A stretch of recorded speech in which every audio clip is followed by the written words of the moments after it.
A couple of you may have heard it already. I did my housekeeping calls and a couple other sessions earlier, but if you don't know who I am, I'm Heidi Hanford. I have Montana Connect magazine, and I co-sponsored this event with the MMGA because this industry is very important to me. What happens to it is very important to me. When I met Jim, I met him in March of this year at a med fair in Missoula.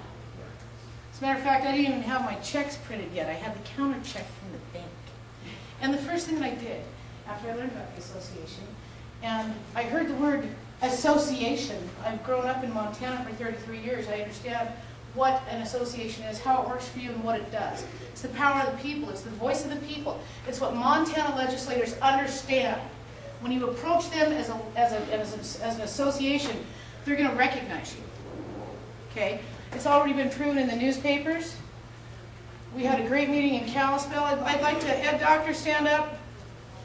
Where's Ed Doctor? If he's not in here, drag him in here and make him stand up. This man had a great meeting in Kalispell.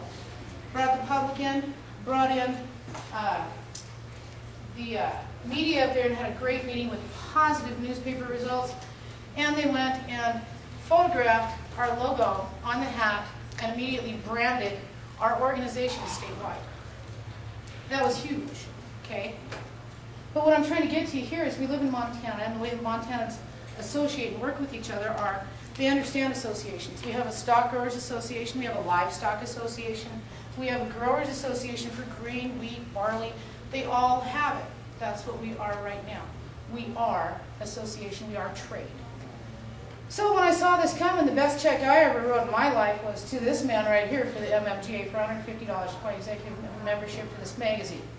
I've driven miles and hours, spent days, been to more MMGA meetings than probably anybody in this room.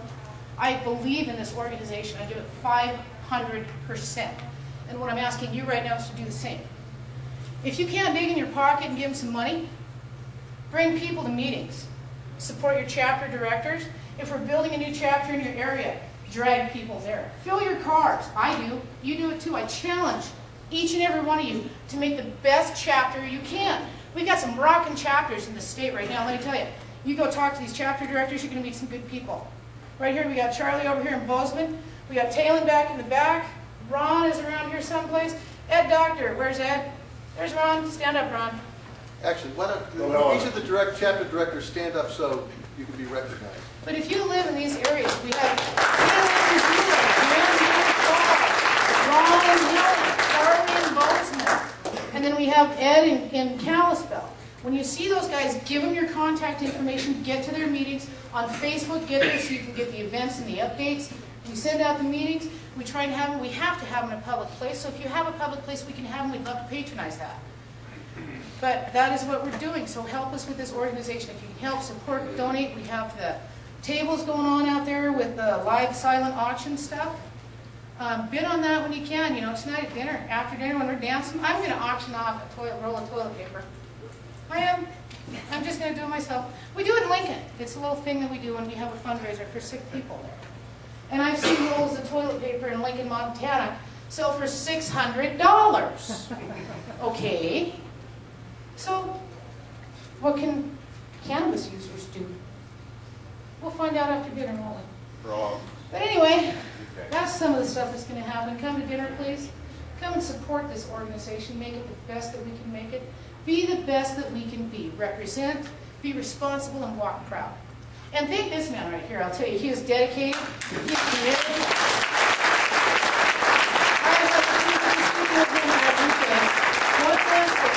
And this man needs 8 degrees MMGA.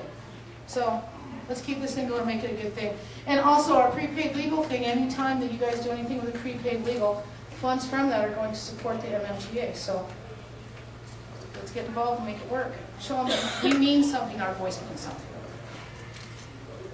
Thank you, Heidi.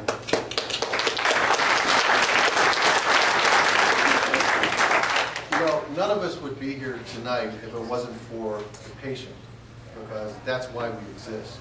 And in the opening slide this morning we had on it, no patient left behind. Well, some patients are no longer with us, and they've had some very difficult struggles in the course of their life. Towards this movement, towards being able to have medical cannabis available to them. So we want to take a couple minutes tonight. I'm going to ask Heidi to come back up and recognize two people who are no longer with us, but that were very significant in why we're here. Heidi, would you take care of that? I would be so happy to. I have to tell you, if I get a little emotional on this, it's because this is very near and dear to my heart. These two patients, I didn't have the privilege of saying that I personally knew them, but in researching them and talking to people who knew them and people who had been affected by them, and I remember reading about them in the paper, you know, and I remember it. And that's why I have on here remember, because we all need to remember these folks.